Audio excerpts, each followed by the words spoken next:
What's up, everybody? It's your boy Stevie the Black. That's Steve the Black. I'm back, and a lot of things happened yesterday, and we're gonna talk about that. But before I get into what happened yesterday, let me get into what I saw today.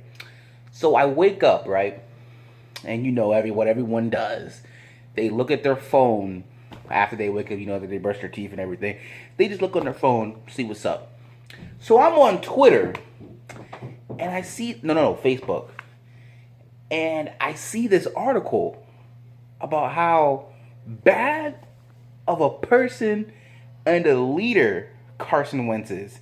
And I said, wait a minute, where the heck is this coming from? Talking about he's so selfish and he makes simple things complicated and he doesn't want things to be simple because he's not Nick Foles and he thinks he's better than Nick Foles and he makes things more complicated than they have to be. And I'm like, what?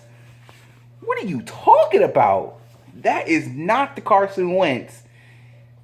That's not my quarterback. That is not my quarterback. Okay? And at first, I was like, where is this coming from? And why would someone target Carson Wentz? That doesn't make any sense.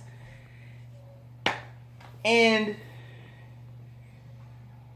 then on top of that, Nate Sudfeld, Zach Ertz, Lane Johnson, Jason Kelsey, everybody's coming out and they're saying, I don't know what whoever's putting this stuff out there, but Carson Wentz is great. Ever since the third game against the Steelers in 2016 in his rookie year, I have been in love with Carson Wentz. That guy, since that game, I'm like, that is my quarterback right there. That is my quarterback. And that does not sound anything like Carson Wentz. And I don't even know him, but I feel like I do. Because that's my quarterback. That's right, I'm going T.O. That's my quarterback. So, Joseph, his name starts with that, last name starts with an S. I don't remember. But Joseph, shut up. I don't know what your problem was with Carson Wentz. First, it was the whole he's not clutch thing. That's a debate. That is a debate. But talk about his leadership skills and talking about him being a bad leader and all this. Oh, no. We're not going to let you get away with that. So, sorry. Nope. Not gonna let you get away with that. Sorry.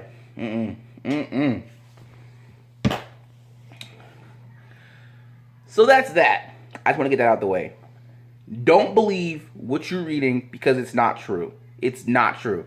Carson Wentz is a great leader. He's a great teammate. Even Torrey Smith, who's not even on this team anymore, came out and was like, bro, I don't know what he's talking about. I love Carson Wentz. Carson Wentz is a great leader. Plus, on top of that, his son loves him. Torrey Smith's son loves Carson Wentz. Trey Burton's son loves Carson Wentz. Why? For what? For what? And I can only think that the reason why Joseph would say this is because he wants Nick Foles to be the quarterback of the Philadelphia Eagles and not Carson Wentz. Because for some reason, everyone, including this person named Joseph, seems to have forgotten that last year, before he got hurt, Carson Wentz was the MVP of the NFL. He was going to win the MVP. He was the best player in the NFL last year. Nobody gave us a shot last year. And Carson Wentz said, no, hold up. Let me prove you wrong. Let me show you why the Eagles gave up everything they did so I can come here and be their quarterback. And he got us 11 wins. We were 11-2 with Carson Wentz. We won the NFC East. He did that. If it wasn't for Carson Wentz, we wouldn't be the Super Bowl champions. Nick Foles did finish off the job, but Carson Wentz started it. And I'm telling you, during this offseason, Carson Wentz, he's going to be fully healthy. He's going to work with the receivers, and he's going to get back to that MVP type form. He knows he's got stuff to prove. He knows he hasn't taken a single snap in the postseason. He knows. He knows this. And Carson Wentz is going to be even more dangerous than ever, and I can't wait. So I had to get that off first because that's important. That's the first thing. Second thing, so let's go ahead and talk about this championship Sunday that went down yesterday. I was not planning on watching it because the Eagles were done and I had absolutely no reason to watch because I didn't care. Didn't care. And I ended up watching both games. And let me just start with the Saints first. The Saints game. First of all, that was an obvious pass interference, personal foul, helmet to helmet. That was obvious. That was clean and clear as day. But I don't care. Really don't care. I don't feel bad for Alvin Kamara. I don't feel bad for Michael Thomas. I don't feel bad for Sean Payton. The only person I feel bad for is Drew Brees. He's the only person I feel bad for. Because I know that man's just like, dang, it happened to me again? First last year with the Minneapolis Miracle, when his defense decided to just be stupid and not tackle, just completely forgot. And this year with the missed call, I feel bad for Drew Brees, man. I literally and really truly do feel bad for Drew Brees. But I don't feel bad for Sean Payton. Could care less. I don't feel bad for Michael Thomas. Don't care less. And I darn sure don't feel bad for Alvin Kamara. Really couldn't care less. I was rooting for the Rams. I hate the Rams for what they did to Carson Wentz. I probably should let it go, but I don't. I just can't stand them. And I'm going to get into that debate, and I'm going to get into that topic, maybe not in this video, but in a future video. Probably tomorrow.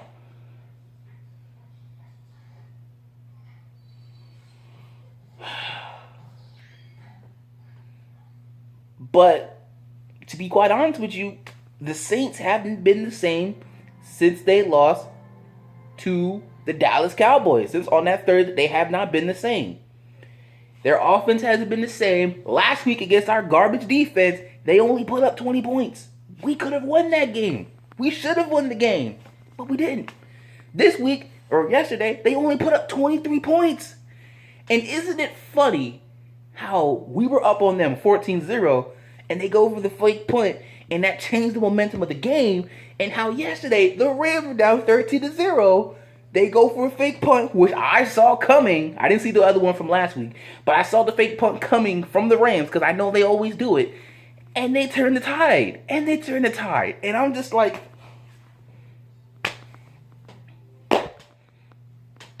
ain't that something? So, who that nation? I don't feel bad for you.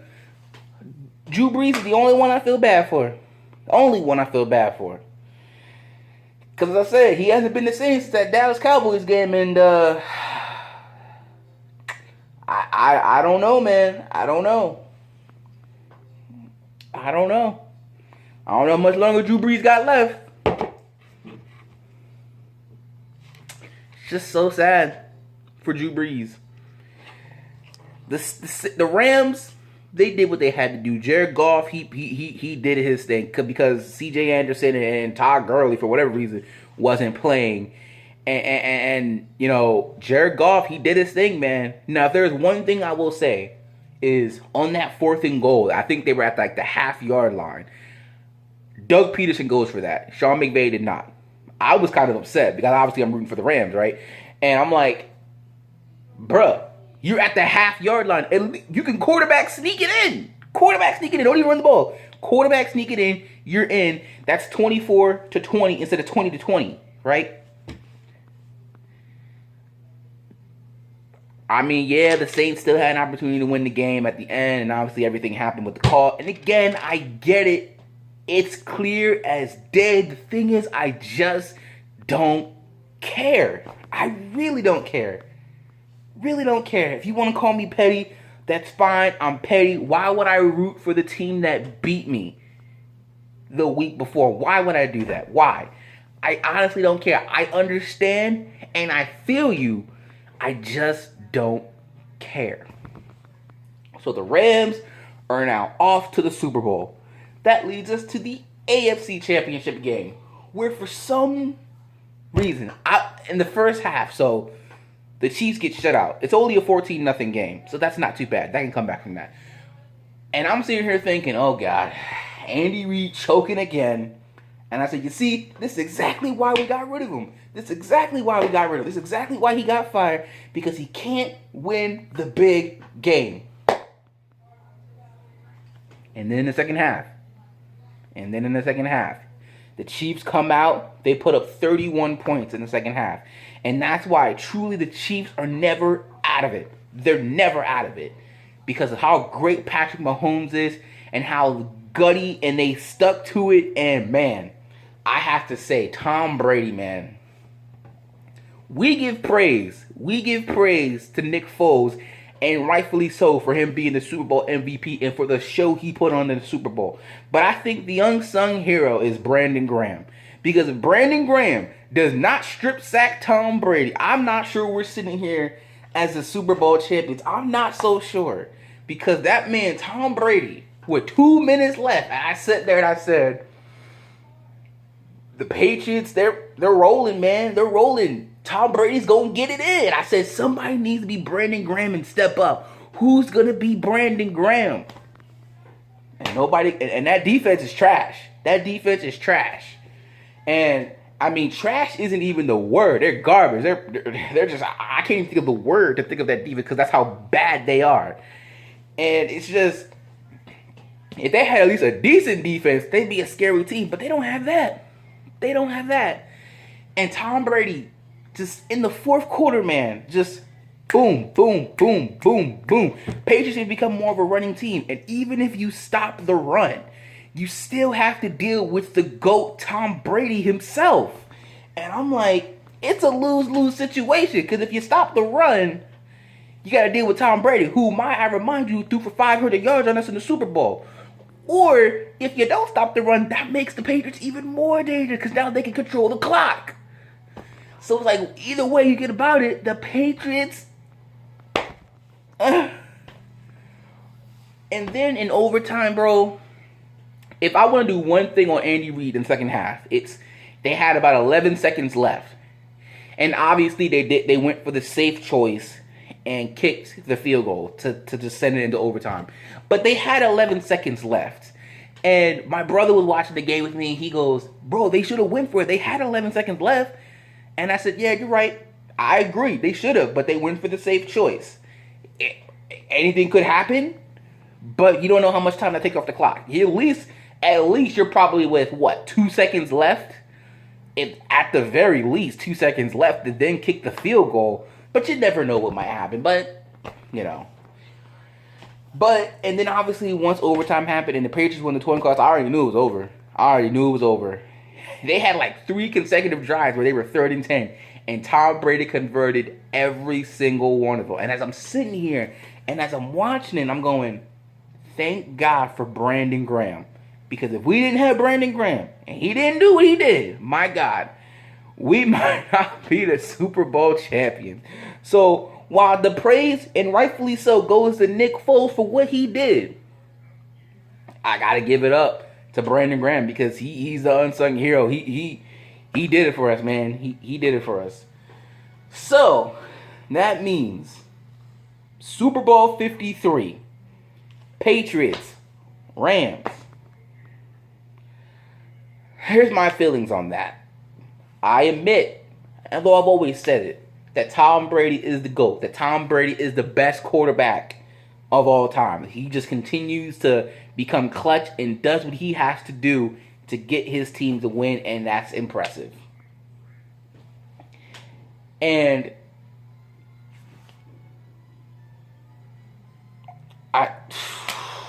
it's just, I don't know what else you want me to say, man. The fact that we beat them in the Super Bowl last year, and then for them to go back to the Super Bowl the year after that, for the 3rd straight time, mind you, I'm sitting here and I'm going, dad, bro, that kind of sucks. Like, we beat you last year. Now here you are back again, and we're not there, right? Like, when we beat them last year, we were the clear better team. And it's just, it kind of sucks, man. It kind of does. But that's to the brilliance and greatness of Tom Brady, man. And at this point, man, you just can no longer fight it. You can no longer fight it. And if you were to ask me right now who I think is going to win the Super Bowl, I'm going with Tom Brady and the Patriots. Why? Because we have to look at the scenarios. Or not the scenarios, the comparisons. They both had a great run game. Check, check. They both have a great defense. The defense of the Patriots has really stepped up, and so has the Rams defense. Check, check. They both have great offenses. Check, check. So they both have great coaches. Check, check. So then it comes down to the final check. Quarterback. Who has the better quarterback? And while Jared Goff played amazing yesterday, did what he had to do, I got to give it to Tom Brady. Tom Brady has gone up against a number of defenses in the past. Legion of Boom, Saxonville. He's gone against them all. And each time, he's beaten them. He's bested them. So while this Rams team is stacked, they're not unbeatable. How do I know that? Because our garbage defense, the defense that couldn't stop a drip this year, held them to 23 points. And if our defense, which was not good this year, was able to do that, what do you think the Patriots defense is going to do? If Nick Foles in that offense come into the field, knowing we've been struggling on offense all year, could put 30 points up on that off defense, what you think Tom Brady going to do? Bill Belichick, 2 weeks to prepare. You can say the same thing. Sean McVay, 2 weeks to prepare.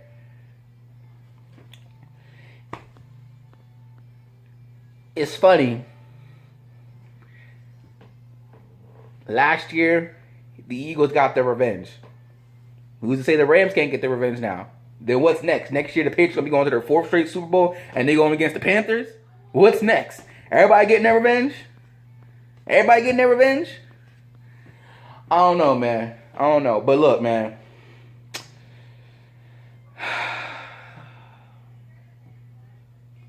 Championship Sunday, man. It was a good day of football. Obviously, there were some blown calls. There are always going to be some blown calls. Some way more than others. But like I said, for the Saints, I really could care less. And for the Patriots, yeah, it sucks that they're back in the Super Bowl the next year and we're not. We talk about, oh, we're done. They're done. We're done. We ended the dynasty. Lord and behold, the dynasty continues on, right? But that's pretty much about it. I don't have anything else. Like I said, if you were to ask me right now, I'm going with the Patriots. I got 2 weeks to think about it, so we'll see where I'm feeling towards that. But I'm going with Patriots right now. So that's pretty much about it. I'm going to have another video for tomorrow because I was having a discussion with Addie, who I bring up on this show multiple times.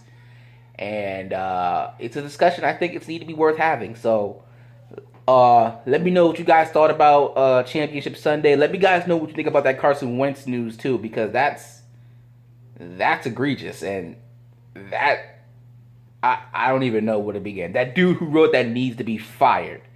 He needs to be fired because that's just some idiotic, stupid stuff. But anyway, that's pretty much about it. So if you're not down with that, I've just got 3 words for you. Fly, Eagles, fly. Peace out. Remember to rate, comment, subscribe, and share. And I will see you guys tomorrow. Peace out.